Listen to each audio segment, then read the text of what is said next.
I'm Zinklea Samoa. Great to have you back again. Here are some of the stories we are following on Now Tonight. President Biden becomes the first president to attend the national vigil against gun violence. More on his remarks and his latest push for legislation reform ahead.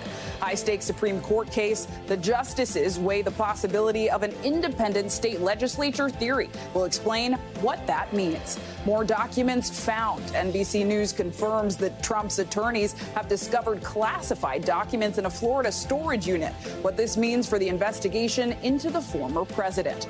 Prescription shortage. Flu cases are on the rise, and so is the demand for medications like Tamiflu.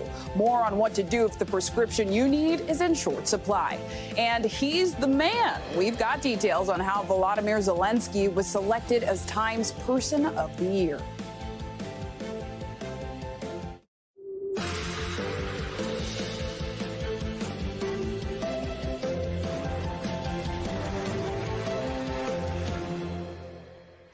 We begin tonight with a historic moment in Washington. It's the 10th annual National Vigil for all victims of gun violence. And Joe Biden becomes the first sitting president to ever attend. The vigil has taken place every year since 2013, and it's happening just a week before the country will mark a decade since the Sandy Hook Elementary School shooting, which killed 20 first graders and 6 adults. Since then, more than 1 million Americans have been killed by gun violence. President Biden's appearance this evening seems to be twofold. It's an opportunity for him to honor these victims while also touting his own gun safety priorities going into the new year. Scripture says the light shines in darkness, and the darkness has not overcome it. To all of you here tonight, you are the light. You are literally the light. And your loved ones, your friends, they're the light. And they'll always be with you, no matter what happens. They're always with you. Those remarks just a short while ago, and NBC News White House correspondent Mike Memley joins us now from Washington to talk about it. So, Mike, we just mentioned that Biden is the first president to attend this vigil. Why this year, and what was the response? Well, Zinkley, this event that the president spoke at tonight grew out of that horrific tragedy 10 years ago, and it really is hard to believe that it's already been 10 years in Sandy Hook, Connecticut, when we lost 26 and 7-year-olds in their classroom at Sandy Hook Elementary. And so what the president spoke to tonight, as well as some of the introductory speakers, including Senator Chris Murphy and one of the survivors of that shooting, is just how much of a movement has been created by some of these families of the victims and the survivors over the course of the last 10 years that has led to real meaningful progress, including the president signing into law this year the first real meaningful gun safety legislation in the past 30 years. So that was a real example of, as the president likes to put it, finding purpose to get out of the grief that he has, of course, experienced so well. He made note of the fact that 50 years ago, he's also marking a milestone this month, the loss of his wife and infant daughter in a car accident. He used the public service to really get through that, as well as the loss of his son.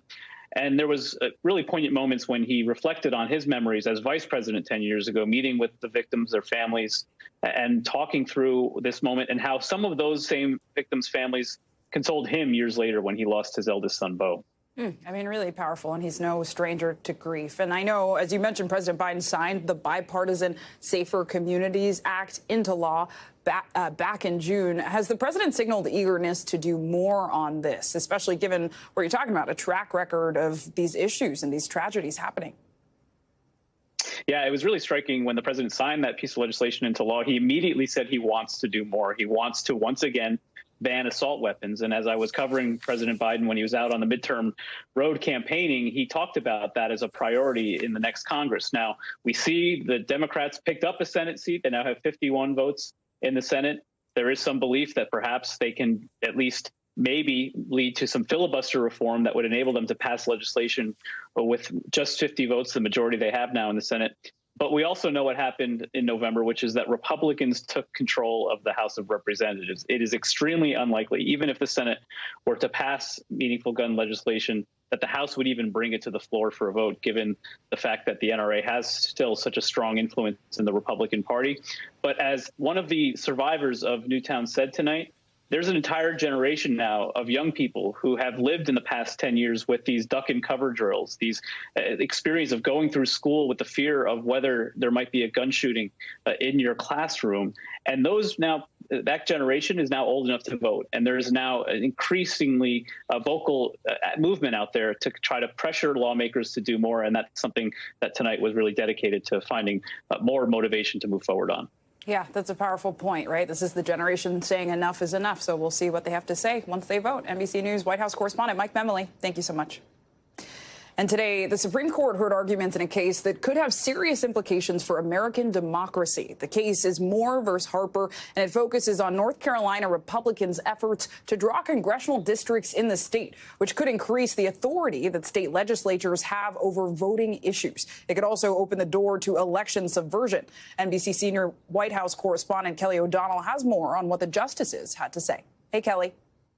Hello from the Supreme Court, where the justices heard one of the marquee cases of this term, dealing with election law, and it could have big implications for democracy and how elections run in all parts of the country. This case comes from North Carolina and deals with the congressional districts there and the map that was drawn by the state legislature. It was thrown out by the state Supreme Court, and lawmakers there are saying that that was a violation of their authority, that the Constitution gives lawmakers the exclusive right to decide how elections should be run. And that is part of a theory that is taking hold in some conservative parts of the legal community.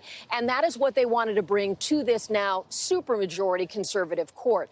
Is it the case that lawmakers have the ultimate authority, not things like oversight from the state courts or even at times from other bodies like an independent commission or other kinds of lawmakers in a state, just the state lawmakers determining the fate of elections? Well, the conservative justices on the court had some questions about this and pointed out that, for example, Justice Alito said that state Supreme Courts are sometimes elected themselves. And should they be in charge of these rules when they, too, could be affected by the political process? But the liberal justices, including Justice Kagan and Justice Ketanji Brown Jackson, raised questions about how there could be a great deal at stake here and there could be things lost if only those in the political process are making these determinations. Democratic Senator from Minnesota Amy Klobuchar was here on the steps after she heard the arguments. Here's what she had to say. You could have state legislatures all over the country, not just being able to do gerrymandered maps, but make all kinds of decisions on elections and maybe even other things without any court review. And one of the questions raised by the justices was, wait a minute, well, what about governors' vetoes? Are they also don't count? Can state legislatures just do everything they want, and can they create slates of electors and the like? So that's why this argument is so important. This North Carolina case has boiled down to something called independent state legislature theory. Some have called it a fringe legal idea. Others are saying it's gaining steam because it is about how the law and the Constitution set elections at a time when that is a huge issue in our country. Justice Kagan, who is on the liberal side, said, is it right to have less oversight at a time when elections have been so political? All of this will take months to resolve, as we expect the justices will ultimately hand down their decisions, probably in the spring, maybe even June. Back to you. Thanks, Kelly, for that report. And joining us now to talk more about this is NBC News legal analyst Danny Savalos. Danny, thanks for joining us. So walk us through what the independent state legislature theory exactly is and why it's central to this case. At first, this sounds like that old argument by your uncle that, well, the IRS isn't in the Constitution, therefore taxes are unconstitutional. It seems very fringy, and yet it's made its way all the way to the Supreme Court. The way it normally works is federal or state legislatures can make laws. Long ago, it was decided that if a court, a state court or a federal court determines that the legislature created an unconstitutional statute, it can strike that down. This argument says there's an exception. And because the Constitution directly gives these state legislatures the power to make their own election laws, therefore, the argument goes, the state courts can't overturn them. The state courts don't have power to overrule essentially that which is part of the federal Constitution, that rule that the states make these election laws. It seems a little out there because it would be a real problem, whether it's just election law or any other laws if a state legislature could do anything and not be subject to any oversight by the courts. That is one of the most fundamental ideas of checks and balances, that the legislature can make any law they like, but a state court might decide, that has violated the Constitution, so we're going to strike it down. I think ultimately this challenge is creative, it's interesting, but it can't possibly survive. And Danny, you walked us through the what of this theory, but let's get to the how. How did this exactly gain popularity? I mean, it's no surprise that with the court composed of a very, very strong conservative majority, that we shouldn't be surprised that we're seeing all kinds of creative theories matriculate up to the Supreme Court. The way conservative thinkers probably have it, that if there's ever a chance for this idea to prevail, this is that chance, because you have a conservative majority in the Supreme Court, the likes of which you may not have forever, and you may not see again for a long time. So no surprise that if you have a creative conservative thought and you can get it into court, now's the time to do it. And they have. They brought this theory to the court that I'm surprised made it past the district court level. And looking ahead, could a ruling have any unintended consequences? Well, the unintended or intended consequences of a ruling for the states would mean that state legislatures, when it comes to election laws, could do anything. And the biggest name that is not involved in this case at all, but let's get real, it is sort of involved, is Trump.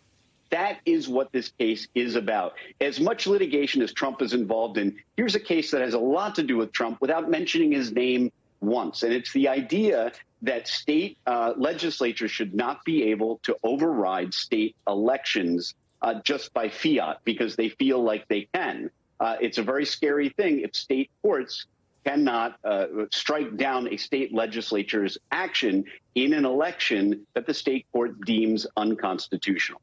Well, a lot of cases to watch these days. Thanks for breaking this one down. NBC News legal analyst Danny Cevallos. Thank you. Now let's head over to Georgia, where Senator Raphael Warnock supporters are still energized after last night's win in the state's runoff election, giving Democrats an outright majority in the Senate. Warnock beat Republican challenger Herschel Walker by nearly 3 percentage points. Democrats will now have a 51-seat majority instead of the 50-50 split they've been working with for the last 2 years. In his victory speech, Senator Warnock touched on the historic nature of Georgia's recent elections. Georgia, I don't want you to miss what you've done. In a moment in which there were folk trying to divide our country, and those forces are very much at work right now, Georgia did an amazing thing. In 2021, it sent its first African-American senator and its first Jewish senator to the United States Senate in one fell swoop.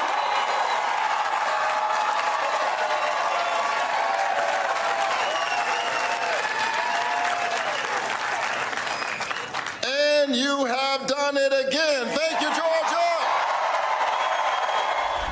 A lively week in Atlanta, and NBC Shaq Brewster joins us now from there. Shaq, good to see you. Busy week. So how will the Democrats' 51-seat majority differ from their 50-seat majority? Let's dig into it.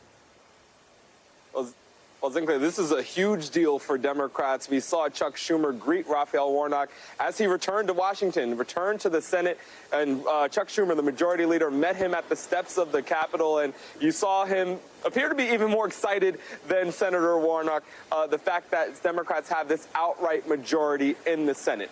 What this means is that nominations can now sail and have an easier path as they move through the Senate. You think about those judicial nominations, appointments from the president for his administration. It also changes things at a committee level. Instead of committees being deadlocks between having the same number of Republicans and the same number of Democrats, committee legislation and committee business can now pass on a party line vote and free up some of that floor space and the time that it takes to process some legislation. And it also means that we may be hearing the name Joe Manchin at least a little bit less. One senator can no longer bring down party legislation, party line legislation in the Senate body. So, yes, Raphael Warnock was very happy with his victory last night. You saw some of the clips from his party yesterday, but I think the happiest person of all right now is Senate Majority Leader Chuck Schumer. Of course. And I mean, with every win, of course, Shaq, there are losses. So first, I want us to listen a bit to Herschel Walker's concession speech. I want you to believe in America and continue to believe in the Constitution and believe in our elected officials most of all. There's no excuses in life. And I'm not going to make any excuses now because we put up one heck of a fight. No excuses in life. So, Shaq, his campaign arguably had a lot of ups and downs. What do you think his legacy will be? Yeah, you heard a lot of humility in that speech last night as he talked to supporters in Atlanta. I think at the end of the day, he will be known as that college football star, that Georgia Bulldog who won the Heisman Trophy, went on to the NFL, is truly beloved in Georgia for his football career. That was something that you even heard Senator Warnock acknowledge on the campaign trail. But at the end of the day, after moving to Texas, he was tapped by former President Trump to run for Senate in his hometown. He was able to bring it to a runoff election. But I think at the end of the day, despite his lack of policy positions, despite his political experience, he will be known for losing this Senate race, but also still being that beloved football star that so many people knew decades ago here in the state of Georgia. Definitely a race that everyone was watching, and many people were also watching Georgia because of election laws. I know Georgia's new election law got a lot of attention to. What did you hear from voters about voter suppression efforts, if they existed, in the state?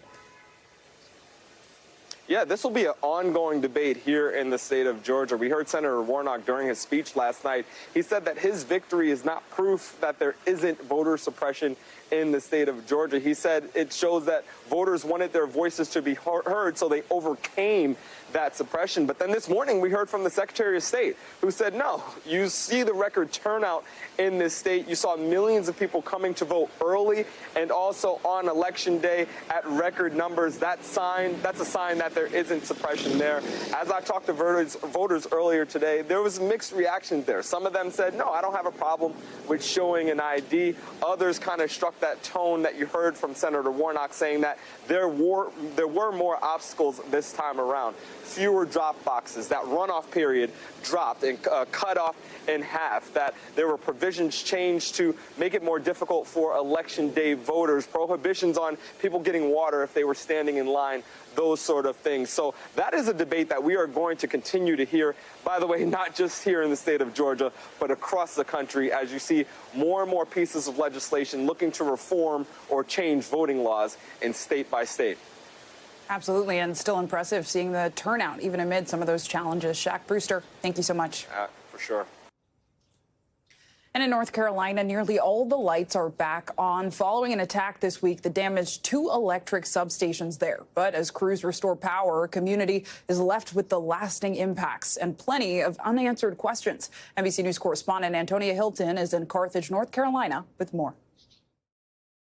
Tonight in Moore County, there is some good news. About 1,200 customers have still been waiting today to get their power back. But the vast majority, everyone should be back online by about midnight tonight, according to Duke Energy. So much of life is getting back to normal here. A lot of people have their lights and their heat back on, although school is not going to be back in session until Friday. And of course, many families here missed out on work. They missed out on important wages in the middle of the holiday season. So members of the community are still getting the word out there that some help in the form of, say, gas cards or food cards for families is still going to be needed in the coming days, even as the power is back on. But of course, the other side of this story is the investigation, the desire for people here in this community to know who and why these attacks on the substations happened on Saturday night. At a press conference today at around 4 p.m., authorities were very tight-lipped. Reporters repeatedly pushed them to get details on a possible motive or suspects they may be tracking, and they declined to share any of that information, saying that it could jeopardize the investigation at this point. Take a listen to some of the remarks from the sheriff. Every investigator working on this case, state, local, and federal, know what you want, and that's answers. We want to know who and why. We're committed to getting you these answers. Before we go into talking about possible suspects or leads publicly, before the person is even charged or arrested, we could jeopardize being able to hold them accountable. This is, of course, a community that's used to things like hurricanes and natural disasters, but people have described this attack as uniquely unsettling. It's a word that I've heard a lot this week because of how random in nature all of this is. Police are encouraging anyone who happened to live near these substations to hand over any personal home camera or surveillance video that they might have to aid in the investigation at this stage. And as life starts to get back to normal on the ground, people are urgently awaiting answers about a possible motive. Back to you. Antonia Hilton, thank you so much.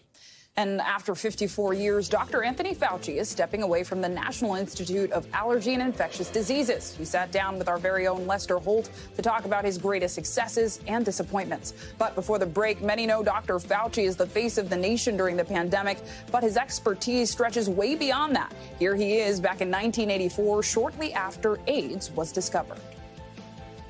And I think that led to a lot of the misunderstanding, not only regarding AIDS in general, but regarding the entire homosexual population and how they may have been the early victims of this particular disease. And as I'm sure you're all well aware, there was an extraordinary amount of difficulty in that regard, particularly with the intensification of the already existing unfortunate discrimination against these individuals. Welcome back. I'm Zinklea Samwan. For nearly 40 years, Dr. Anthony Fauci has led the National Institute of Allergy and Infectious Diseases. He's the federal government's top expert in the field. But before 2020, Fauci was not a name most people would recognize. The coronavirus transformed him from a background character into a well-known figure and household name. But soon, Dr. Fauci will leave the limelight, stepping down from his post this month. NBC's Lester Holt spoke to him in a wide-ranging interview reflecting on the frustrations of fighting COVID, both in the lab and in the political arena. Technically and practically, we are still in a pandemic. Dr. Anthony Fauci knows better than anyone that COVID is likely here to stay. The only question, to what degree? We were having in the United States anywhere between 800,000 and 900,000 cases per day and over 3,000 deaths per day. We are down now to 300 or less deaths per day, and many, many fewer hospitalizations. But it's where Dr. Fauci will have to leave it, as medicine's most public face in the battle against COVID makes his exit from government service. But first, sitting down with me to talk about successes and disappointment, like tepid demand for the latest booster shots. Has your message become white noise to a lot of Americans? Well, I worry because I know human nature, Lester, and I know people are tired of this. Your job, obviously, primarily as scientist, but you're a communicator as well. Have you done a good job at it? I think that's for others to judge. I can tell you I've certainly tried my best to give information based on the data as it's available at the time. And as new data come, sometimes the recommendations and the interpretations change. That clearly can be interpreted as, well, they're flip-flopping. And therein lay the controversies Fauci was swept into as the nation grappled with the limits of government intervention. You were famously beat up throughout this by voices on the right. But on the left, you had people that were, they were elevating you to sainthood. Dr. Fauci said it. It's good. I think those extremes are in some respects inappropriate and sometimes really counterproductive. The profound adulation, which is, a little bit unusual here. I don't pay much attention to that. But also, the conspiracy theory, distortions of reality and propagation of untruths is also counterproductive. The doctor who helped lead the battle against HIV, AIDS, and Ebola was not fully prepared for how personal things would get surrounding COVID. You got visibly angry during some of those hearings. Senator Rand Paul was going after you. There will be responsibility for those who funded the lab, including yourself. I totally This committee will allow the witness to respond. I totally resent the lie that you are now propagating, Senator. Do you have any regrets about the way that you handled that? I think 99.9% of the time I have been my usual self, which is very calm and measured. The only time I really got upset was when Senator Paul totally inappropriately on national TV that was following that hearing accuse me of being responsible for the death of 5 million people. Now, with all due respect, I'm not going to take that from anybody, including a senator. Did the politics of this slow down the response in a measurable way in terms of the number of people who could have been saved? I think so. It just is unconscionable that you have a life-saving intervention in the form of a vaccine that you know is safe and highly effective in protecting you from advanced disease. And you have people and groups of people who don't get vaccinated based on political ideology. Vaccines work? Absolutely. Masks work? Yes. Lockdowns work? You know, if done in a temporary way, you don't want to make it prolonged. Even now, as the country deals with a triple-demic of COVID, flu, and RSV, Fauci is not afraid to recommend a return to masking in some circumstances. And I'm not talking about mandating anything. I'm talking about just common sense of saying, you know, I really don't want to take the risk of myself getting infected and even more so spreading it to someone who's a vulnerable member of my family. And his break glass advice to successors on dealing with the next pandemic. Stick with the science. Keep the investment in the science. At age 81, Anthony Fauci hints he has more to do and more to offer. It's not appropriate for me to be negotiating the next job while I'm in the government. But to be clear, this is not a retirement. Oh, no, not even close. Not a retirement, not even close. Thanks to Lester Holt for that compelling conversation. And after the break, some other major headlines we're keeping an eye on. More documents, 2 items marked classified, were found in a Trump storage unit. Plus 25 people arrested in Germany for planning to violently overthrow the government. We have a report from Berlin. And re-interviewing. Investigators in Idaho are taking a second look at some potential suspects they already cleared. The latest on the college student murders.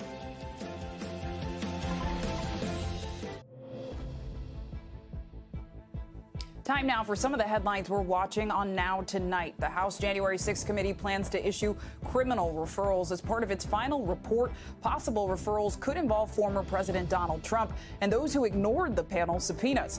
It could also include witnesses they believed lied and people they believe attempted to intimidate witnesses. The committee plans to release its final report in the week leading up to Christmas. At the White House, Second Gentleman Doug Emhoff held a roundtable on anti-Semitism.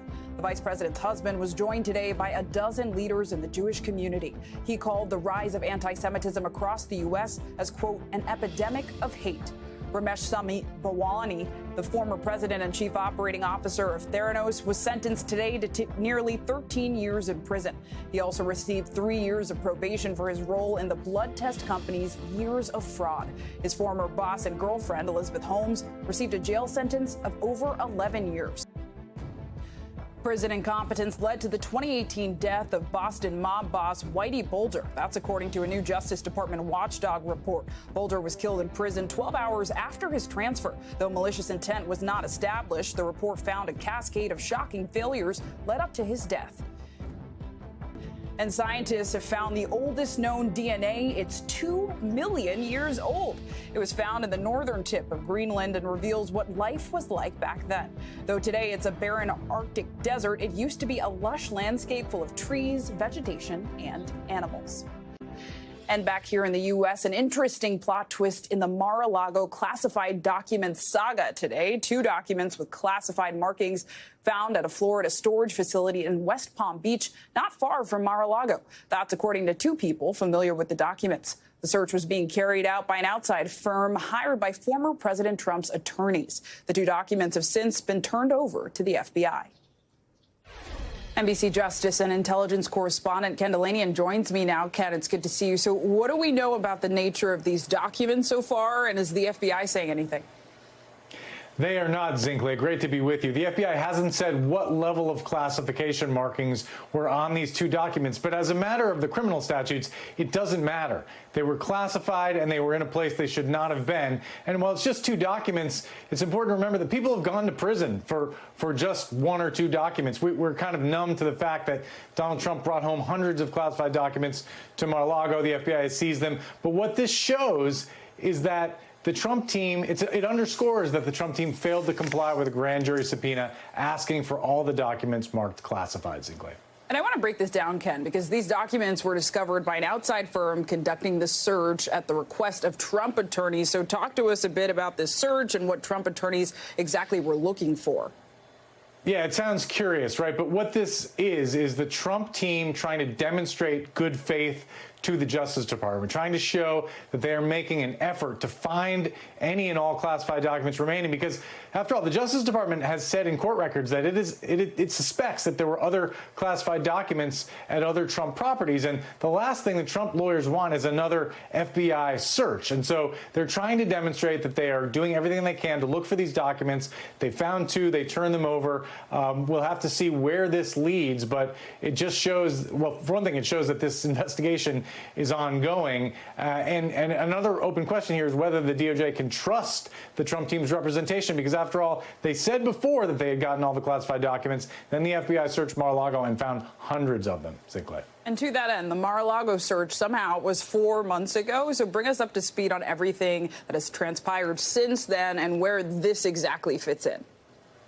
So you had the whole saga of the special master, assigned by a federal judge in Florida to review the documents, and then the Justice Department won a reprieve on just the classified documents.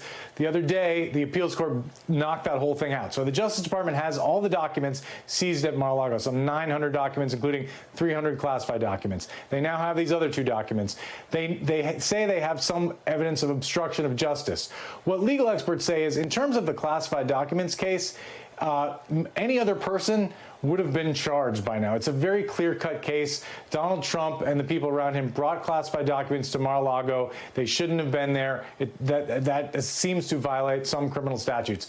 But there's a question around this issue of obstruction of justice. Do they have Trump on that? And a lot of experts think that it would be wise for them, if they're going to charge a former president, to have that element of the crime, not just a documents mishandling case, as serious as that is, but if they can prove obstruction, they need to do that. And it's not clear that they're all the way there yet, Sinclair. So time will tell on that one. Thank you, Ken Delanian. Appreciate it. You bet. Good to be with you. And in Germany, a wave of arrests this morning. 25 people were arrested today for their suspected role in a violent far-right extremist plot to overthrow the government. This is all part of the so-called Reich Citizens Movement, which is motivated by conspiracy theories about the role and legitimacy of the modern German state. More than 3,000 police officers, including special forces, were involved in what is being called one of the biggest counter-terrorist operations in the country's history. Sky News Europe correspondent Siobhan Robbins has more. Yes, a huge operation and a huge anti-terror operation as well. 3,000 officers involved in these raids, searches of more than 150 scenes as they arrested these 25 people. Now, we understand the group that is accused of plotting to violently overthrow the German government in this coup was basically planning for what was called a Day X, where they go in and take control of the government. Some of those involved in this plotting, it's claimed, were conspiracy theorists believing theories from groups like QAnon, believing that the deep state was controlling Germany and it needed to be overthrown. So those some of the motives that are alleged behind these plans. Now, we know that some of those who have been detained include a judge, an acting soldier as well, and a 71-year-old aristocrat. Now, it's understood that that man was seen as a leader in this conspiracy, and that he was actually being lined up to be the new leader of this new state of Germany. And it's alleged that he'd been talking to, or trying to talk to, Russian officials to talk about how they would set up this new state once they overthrew the government. Now, the Kremlin has denied any involvement in this, but this is a huge operation. As I said, 3,000 officers involved in arrests here in Germany, but also in Austria and in Italy. And here in the U.S., it's been nearly a month since 4 University of Idaho students were found dead. Officials still do not have answers. No arrests have been made, no suspects' names, and the murder weapon has yet to be recovered. It's filled the community of Moscow with grief, anger, and speculation. The police chief sharing that ruled out suspects could be interviewed again. Always have the option of re-interviewing. We've actually re-interviewed people 2 and 3 times because we'll get tips or we'll get information that we need to verify again. And sometimes we need to ask the question just a little bit different to ensure that we're getting the proper information to continue on with this investigation. NBC's Steve Patterson has more from Moscow. Yeah, we know police today starting the task of removing and gathering the personal items to the victims that were inside that home so they can be returned to family members, so those family members can find some semblance of closure. But that is so difficult because there is still a killer on the loose. There's still so much information that this community feels like they deserve to know, and there's beyond that a sense of fear and dread on this campus. Police do say, though, that they have quality information, that they're following quality leads. We just don't know to what quality and what leads those are, and that's part of the frustration on campus. Police say that they have collected more than 100 pieces of physical evidence, that they're following thousands of calls and emails and tips to whatever extent that they can. And I think they're trying to do that to push back against the idea that is permeating throughout this community that a lot of this case is growing cold. We know now that police are focused on a few areas. One, where exactly a few of the victims were before they went back to that rental house, before those fateful moments on November 13th. They're focused on where specifically two of the victims were, which was a frat house, very, very close to where that rental house was. The only problem is we don't know why. So, again, part of that frustration. We also know a part of this will come down to what happens in a forensic lab. So much of this will play out with the DNA that's going to be collected at the scene, as well as how fast that they can process this. And we know, just speaking to experts, that it takes a long time. So those two factors, along with the assertions from police and the amount of time that this is taking, there are a lot of frustrated students and people on campus, but police say they're doing everything they can. Back to you. Thank you, Steve Patterson. We're watching that case closely. And if you're one of the unlucky ones to get the flu this season, it might be hard to get your hands on medicine. When we come back, a look at Tamiflu shortages. And don't worry, we haven't forgotten about COVID and RSV. We'll round up what you need to know to stay safe.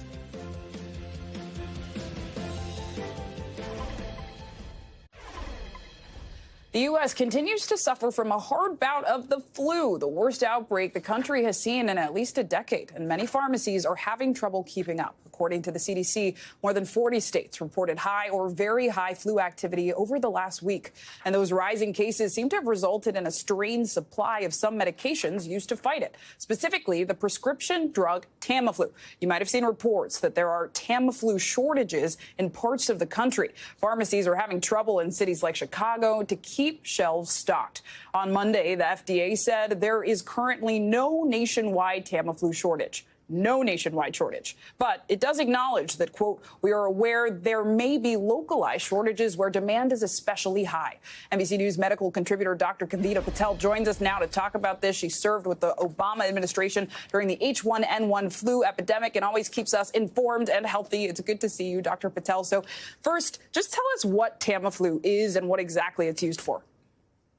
Yeah, it's an antiviral medication. And as you pointed out, it's really used in influenza, can be used as young as 2 weeks of age and in pregnant women. So it has an incredible age variety.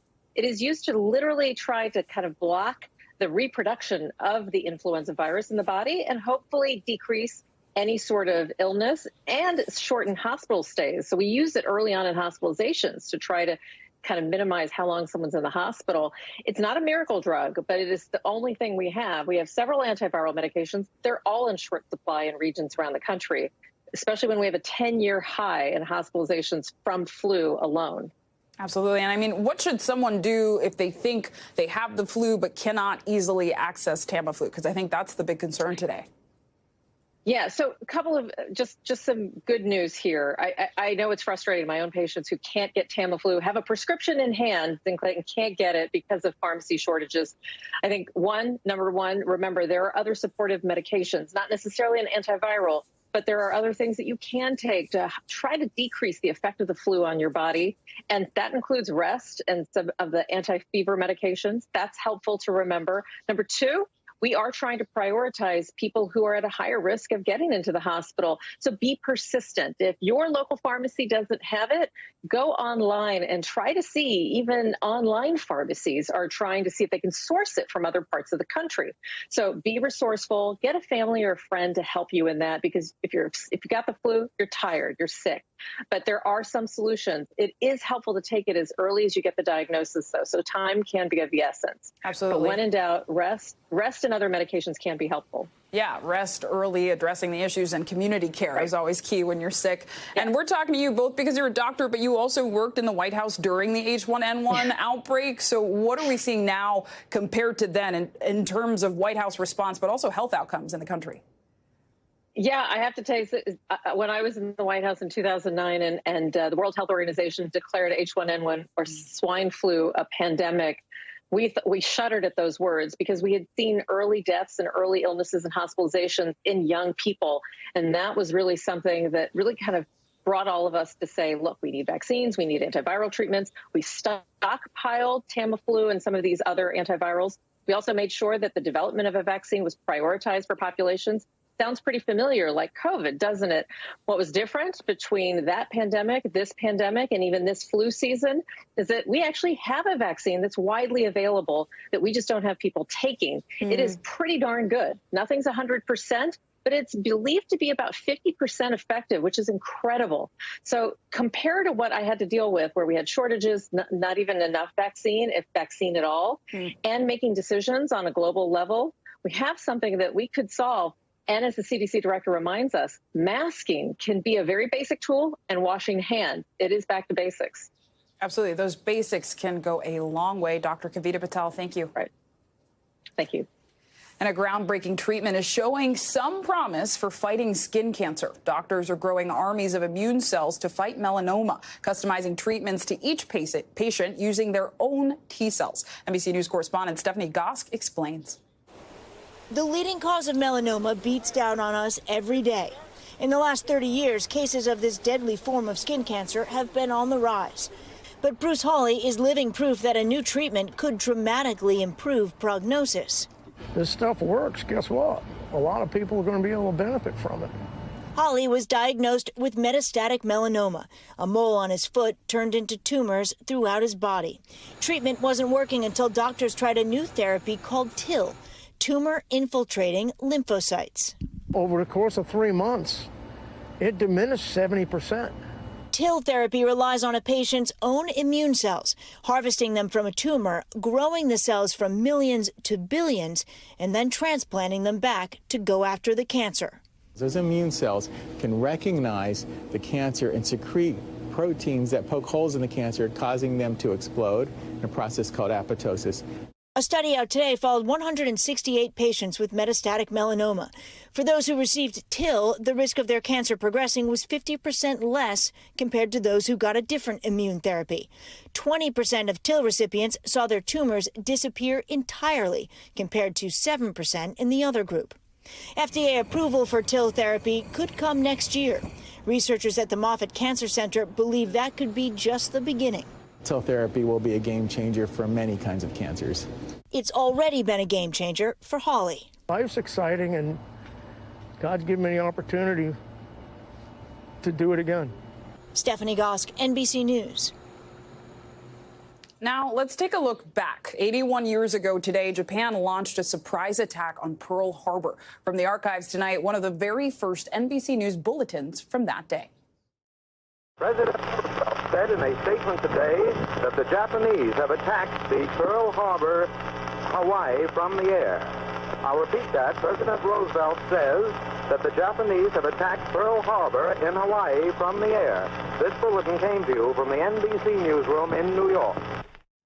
Nearly 2,400 servicemen were killed in the bombing. The USS Arizona alone lost nearly half the death toll. Most of the ships fallen are still in the ship, which sits on the harbor floor. Today, only a handful of the remaining survivors attended services at the Pearl Harbor National Memorial. The youngest active duty military personnel on December 7th, 1941, would have been 17 years old, making them 98 today. Also on this day, 40 years ago, a first for the U.S. justice system. Shortly after the stroke of midnight at the Texas State Prison in Huntsville, the gathering outside is quiet. Inside, convicted murderer Charles Brooks Jr. is given a lethal injection of sodium thiopental, the first inmate in the nation to be executed by drug injection. At 12:09, the lethal injection was administered, and at 12:16, inmate Brooks was pronounced dead. Reporter Larry Audis reporting for the Today Show on the execution of Charles Brooks Jr. He was the first U.S. inmate to die by lethal injection. Today, the controversial method still happens and appears in headlines. Alabama has paused executions after a third failed lethal injection since 2018. Last month, an execution was stopped because prison staff couldn't find a suitable vein to inject the lethal drugs. The state's governor has since ordered a top-to-bottom review. Earlier this year, Tennessee and Idaho also stopped the procedure. Finally, on this day, 50 years ago, a NASA launch that sent humans to the moon. NBC News cameras captured the crowd reaction not far from the launch site of Apollo 17.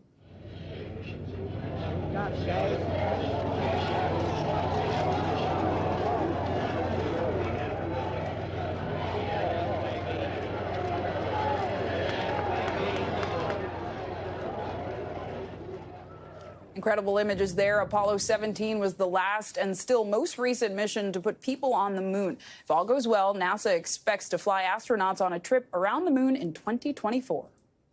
And the fight is here. I need ammunition, not a ride. Those are the words from Ukrainian President Volodymyr Zelenskyy back in February at the start of the war. Today, he was named Time's Person of the Year. After the break, a look at his perseverance and his contagious courage.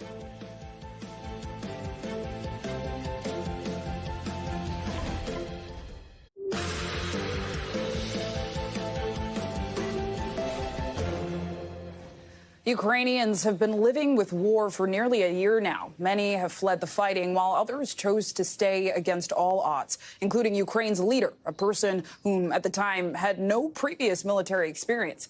In these past 10 months, however, the world has watched President Volodymyr Zelenskyy come into his own as a wartime leader. So perhaps it comes as no surprise that he, along with the spirit of Ukraine, have been named Time Magazine's 2022 Person of the Year. NBC News chief foreign correspondent Richard Engel has more from Kherson.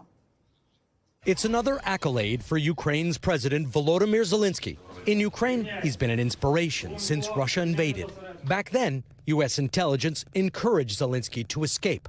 There's a now legendary story that you said, no, I don't need a ride, I need ammunition.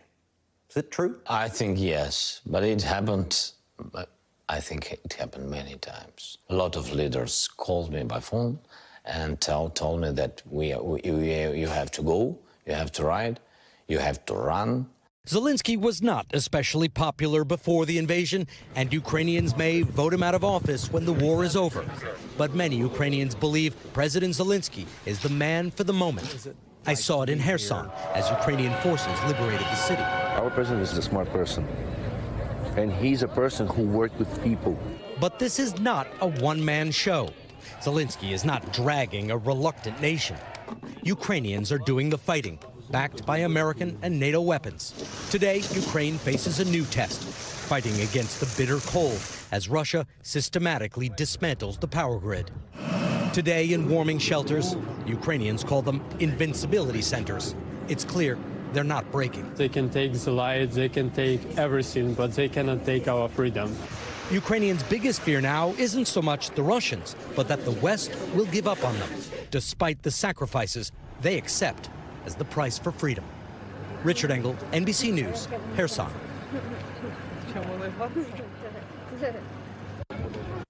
Now, if you've been watching the news all day, we're here to remind you that the headlines are not always bleak. Here are your 60 seconds of joy.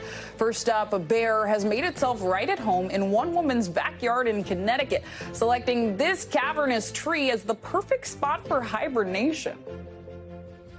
He thinks he owns the tree. He's been living there off and on since the summer. Patty, who owns that property, is now working with local agencies to get the bear safely removed. For the 7th year in a row, the language learning platform Babbel has released its most mispronounced words. Some might surprise you. On the list, and don't quote me here, is Scottish capital Edinburgh, Ukrainian city Zaporizhzhia, and Grammy Award-winning singer Adele. Yes, apparently it's Adele and not Adele. Oops. And lastly, Neil Diamond fans were in for a treat at the opening night of A Beautiful Noise. The new Broadway musical centers around the life of Diamond. But on Monday, the man himself picked up a mic.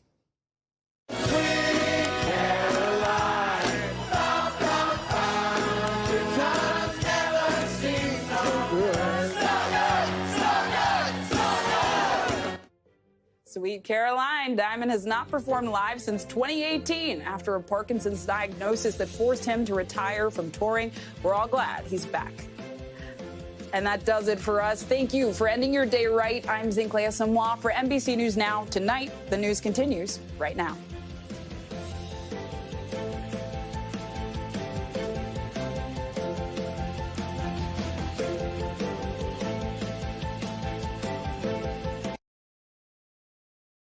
Thanks for watching our YouTube channel. Follow today's top stories and breaking news by downloading the NBC News app.